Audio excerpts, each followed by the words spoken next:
Hello दोस्तों, कैसे हैं आप सब लोग। होप सब बढ़िया होंगे। तो वेलकम है आपका फिर से एक नए वीडियो में। बहुत दिनों बाद बना रही हूँ और बहुत आजकल इतना व्यस्त हो रखा है मेरा रूटीन की मैं क्या बताऊँ कि वीडियो बनाना और पेड़ पौधों जो भी पौधे मैंने लगाए हैं कि उन पे ध्यान देना बिल्कुल ना के बराबर हो रखा है। क्योंकि घर में पुताई का काम चल रहा है, बाहर काम करवा रहे हैं, तो सारे गमले जो हैं और सारी क्यारी सब ऐसा तहस नहस हो गया है कि मैंने सोचा नहीं था। अचानक से प्लान बन गया तो रंगाई करवा दी हमने घर की। बाहर पेंट वगैरह हो रहा है तो सारे गमले इधर खिसका के लेके आ गई हूँ मैं। और ध्यान भी नहीं दे पा रही हूँ। कई ऐसे गमले हैं जिनमें वाटरिंग करनी है, लेकिन वही है कि बस रंगाई के साथ साथ घर के साथ साथ बहुत सारे काम हो जाते हैं। और बच्चों की छुट्टियां भी पड़ी हैं तो और उलझ जाता है। लेडीज़ और भी परेशान हो जाती हैं। और यहाँ पे जो बीम है इन पे अभी पेंट हुआ नहीं है, तो इनको भी सरकाने का ऑर्डर मुझे मिल चुका है कि तो उस साइड सिंगोनियम पहुंचाया था मैंने बीम पे, और इस साइड ट्रम्पेट वाइन और मनी प्लांट था, तो हटाना पड़ेगा वरना पेंट नहीं हो पाएगा। और आलू की हालत दिखाती हूँ मैं। मुझे पहले पता होता था मैं कुछ भी नहीं लगाती क्यारी में। बेचारे आलू की इतनी पिचक पिचक के जूतों से ना पूरे मजदूर भैया और लोगों ने पिचका दिया है। बट अच्छा हुआ डहेलिया मेरा इस साइड में लगा हुआ था, वरना डहेलिया की भी टाइम टाइम फिश हो जानी थी। बाकी पुट्टी लगी हुई है और बाकी जितने भी मेरे ज़्यादातर फूल मेरे गमले में ही थे, तो इसलिए सेफ़ हैं। और मैंने सेफली इनको बीच सेंटर में रख दिया गार्डन के। और यहाँ पे कुछ गुलाब लगाए थे तो गुलाब उन्होंने तोड़े नहीं, ठीक है, गुलाब भी सेफ़ हैं।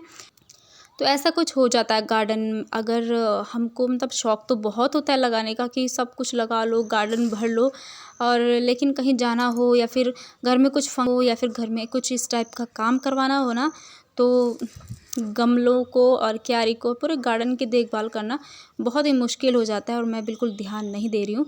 ये मेथी के बीच में मैंने जो धनिया बोया था ना, इतना बड़ा बड़ा हो गया है कुछ कुछ तो, और कुछ कुछ ये देखेंगे आप बिल्कुल छोटा सा है भी। इसको धूप नहीं मिल रही है। आजकल मौसम भी चेंज हो रहा है, बच्चों की भी छुट्टी पड़ी है, इसीलिए ठंडियों की छुट्टी पड़ी है। और कभी आजकल तो वैसे कभी कभी धूप आ जाती है, लेकिन मॉर्निंग में 8 बजे से पहले पहले धूप तो आती ही नहीं है, तो इतनी ज़रूरत नहीं पड़ती है वाटरिंग की, क्योंकि इतनी धूप है नहीं कड़क वाली। धनिया पे भी अब फूल निकल आए हैं, पत्ते कम हैं, और इसके लिए मैंने एक जुगाड़ लगाया है ताकि मुझे आगे भी पत्ते खाने को मिले। और एक साइड में क्यारी में अब जब पेंटिंग हो जाएगा तो एक साइड में पूरा धनिया और एक साइड पूरा प्याज में बोने वाली हूँ। रात हो चुकी है, ट्रम्पेट वाइन को मैं निकाल रही थी, और ये इस कदर चिपका हुआ है ना दीवार से, क्योंकि चिपक के जाना ही इसकी प्रकृति में है, तो ये चिपका हुआ था बीम से। इसको मैंने बड़ी मुश्किल से डंडे से हटाया है कि हट जा भाई, इतना लाड़ प्यार अच्छा नहीं होता है। तो बेचारे को बीम से अलग कर दिया मैंने। और अब है ये नेक्स्ट मॉर्निंग का व्यू। और मैंने रंग वगैरह हो चुका है बाहर हमारा, और मैंने अच्छे से कल शाम को ही इनको सेट कर दिया था। और हम पूरा आंगन भी धोना पड़ा, और गमले सेट करते करते ग्रो बैग है जो ग्रीन वाले उनको हटाया, उनके नीचे की ईंटें हटाई, फिर ब्रश रगड़ के सफाई करी। इतनी आफत आ गई कि उस टाइम मुझे लग रहा था कि क्यों लगाए होंगे मैंने इतने सारे पौधे, बड़ी आफत आ गई।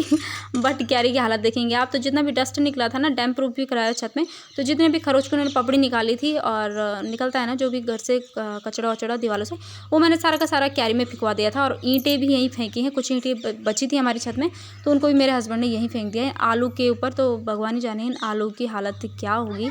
इनको मुझे तब निकालना पड़ेगा जब इनमें से ईंटें हटाऊंगी मैं। और इधर मैंने छोटे छोटे जो कि तुलसी माता के सामने थे ही मेरे छोटे छोटे पौधे, वो लगा दिए हैं। ये गैलरी हो चुकी है चकाचक हमारी। और अभी इस थैले में भी कचरा है, ये भी मैं यहीं डालने वाली हूँ डस्ट।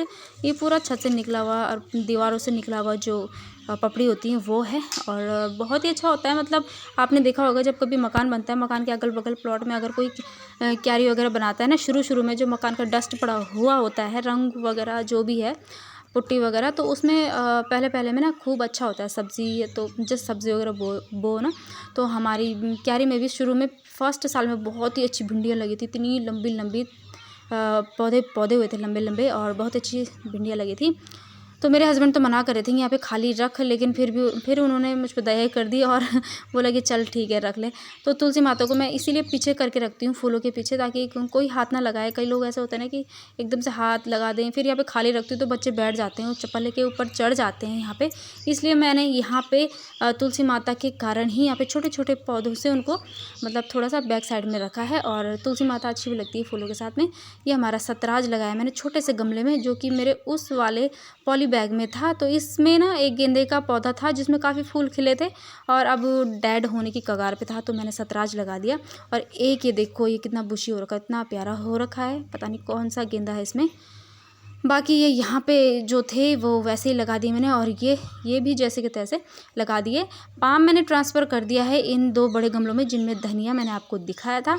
और मेरे हस्बैंड ने ही लगाया, पहली बार उन्होंने कोई प्लांट लगाया है, तो मुझे इतनी खुशी हो रही है ना। वो कभी नहीं छेड़ते हैं पेड़ पौधों को, मतलब ना पानी, मतलब कुछ उनको इंटरेस्ट, जिसको इंटरेस्ट नहीं है और जो अपना और काम में बिज़ी रहता है उसको कोई फ़र्क नहीं पड़ता है उस इंसान को।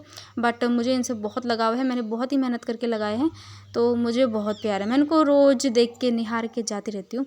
तो ये देखिए कितने प्यारे ये फ्लावर खिल रहे हैं, और पीछे जो डहेली है ना वो भी कितना सुंदर लग रहा है। अभी कुछ गमले मैंने सेट नहीं किए हैं, अभी भी तितर बितर हो रखा है मेरा आंगन। तो ये ग्रो बैग थे जो कि मैंने ईंटें हटा के यहाँ पे अच्छे से सफाई करके और यहाँ पे रख दिए। इनमें आपको दिखाते मैंने हरी सब्ज़ी थी जो कि मैंने निकाल ली है, ठीक है। और अब बताती हूँ मैं कि मैंने क्या जुगाड़ किया है। तो हमारे बगल पड़ोसियों की जो लहसुन बोई है उसके बीच बीच में धनिया खूब बड़ा बड़ा हो रखा था, खूब पत्तेदार, तो मैं जड़ समेत ही निकाल के उन्होंने दे दिया मुझे, मतलब। तो मैंने क्या किया, उसके ऊपर के सारे पत्ते पिंच करके तो मैंने खाने के लिए अंदर रख दिए। बट इसकी जड़ में अभी काफ़ी मतलब जान थी, तो मैंने इसकी जड़ें ना तुरंत ग्रो बैग में ये सब्ज़ी हटा के गुड़ाई करके थोड़ा इसी में ही लगा दिया। अब क्या होगा कि ये जड़ें अपना मतलब फटाफट से अपनी जड़ें फैलाएगा और फिर से इसमें धनिया की पत्ती निकल के आ जाएंगे, क्योंकि अभी ये धनिया कुछ टाइम पहले ही लगाया था उन्होंने, अभी फ्लावरिंग तो होगी नहीं इसमें। तो ये बहुत ही अच्छा जुगाड़ है। अगर आप बिना बीज के आपको धनिया चाहिए ना, अगर मार्केट का धनिया भी आपके पास जड़ आती है उसकी ना, तो आप लगा सकते हैं आराम से, उसमें पत्तियाँ निकल के आ जाएंगी। ये है हमारे टमाटर जो कि पक नहीं रहे हैं गाइस, तो काफ़ी टाइम लगा रहे हैं क्योंकि धूप तो है नहीं उस हिसाब से जिस हिसाब से मतलब टमाटर पकने के लिए थोड़ी धूप भी ज़रूरी होती है। तो आजकल मौसम ठंडा है। ये हमारा डहेलिया और ये गेंदा भी मैं उखाड़ के फेंकने वाली हूँ, क्योंकि ना फूल तो अभी इसमें आ रहे हैं, लेकिन इसकी जो है पत्ते काफ़ी फ्लावरिंग कर ली थी इसने, काफ़ी बड़े बड़े इसमें फूल आए थे, आपको दिखाया था मैंने पिछले वीडियोज़ में। तो अब इसको उखाड़ के फेंक देते हैं। और अब मैं धीरे धीरे क्यारी खाली करने वाली हूँ, हरी सब्ज़ी भी हटाने वाली हूँ, आलू भी निकालने वाली हूँ, और एक साइड पूरा धनिया बोऊँगी और एक साइड प्याज की फ़र्स्ट टाइम में पौध लगाने वाली हूँ। इस बार मैंने आलू लगाए थे और अब मैं प्याज लगाऊंगी। ये फूलों के पौधे जो मैंने बोए थे और ये सतराज के उस टाइम छोटे छोटे थे ना, ये काफ़ी बड़े हो गए हैं। अभी इनमें ना कलियाँ खिलने लगी हैं, ये देखो गाइस। और इनमें से ही ट्रांसफ़र करके मैंने एक छोटे पॉट में तुलसी माता के सामने जो लगाए थे, यही सतराज है। और काफ़ी पौधे हैं और इतने अच्छे इसके फूल खिलते हैं। बाकी ये वाला फूल कौन सा है, ये तो जब फ्लावर आएगा फिर मैं आपको दिखाऊंगी कि कौन सा फूल है। वैसे मुझे याद आ रहा है मैंने पिछले साल भी लगाया था, तो ये पिंक कलर का बहुत ही प्यारा सा एक फ्लावर खिलता है। तो अभी ये गमले भी मैंने लगाने हैं, लेकिन इससे पहले जो ईंटें हैं ना आलू के ऊपर, उनको हटाना है। और उनको हटाऊंगी तो उसके लिए भी मुझे कुछ करना पड़ेगा। और इस ट्रम्पेट वाइन का मुझे समझ में नहीं आ रहा है, मनी प्लांट और ट्रम्पेट वाइन की ना बड़ी चिंता हो रही है मुझे। मेरे हस्बैंड ने तो सख्त मना कर दिया कि बिम के आसपास कुछ नहीं लिपटना चाहिए, तो मनाही हो चुकी है। अब देखते हैं। ये कैलेंडुला है, देखो ये मैंने प्लास्टिक के जो उसमें लगाए थे, छोटे छोटे बॉटल्स लेके आई थी मैं पड़ोस से। एक ये है और बाकी इधर ही कहाँ है मुझे तो खुद ही नहीं पता ही नहीं चल रहा है। कुछ कुछ तो छोटे छोटे लगाए थे मैंने छोटे छोटे से डब्बों पे, तो वो मेरे हस्बैंड ने पूरे फेंक ही दिए हैं कि इन कूड़ा कबाड़ ये रखना ही नहीं है, गमले रख, कूड़ा कबाड़ नहीं रखना, तो उन्होंने फेंक दिया। तो फिर मैंने भी छोड़ो, दिल पे पत्थर रख के फेंक दिए। और ये हैं आलू, 1 किलो लगाए थे, 1 किलो भी पूरा नहीं लगाया था, उसमें से मैंने पड़ोस में दे दिए थे क्योंकि जगह थी नहीं, तो 1 किलो से भी कम लगाए थे और इतने आलू निकले। और ये भी अभी इनका टाइम पीरियड जो कि कंप्लीट हुआ नहीं था, और लेकिन तब भी काफ़ी अच्छे आलू हो गए, मतलब साइज़ ओके है इनका। तो ये था आज का छोटा सा वीडियो, होप आप लोगों को पसंद आया होगा। चैनल पर नए हैं तो लाइक शेयर सब्सक्राइब कर देना। और कैसे लगे मेरी आलू की फसल निकाल के मैंने आपको दिखाई, कैसा लगा आपको कमेंट में ज़रूर बताना। मिलते हैं आपको नेक्स्ट वीडियो में, बाय।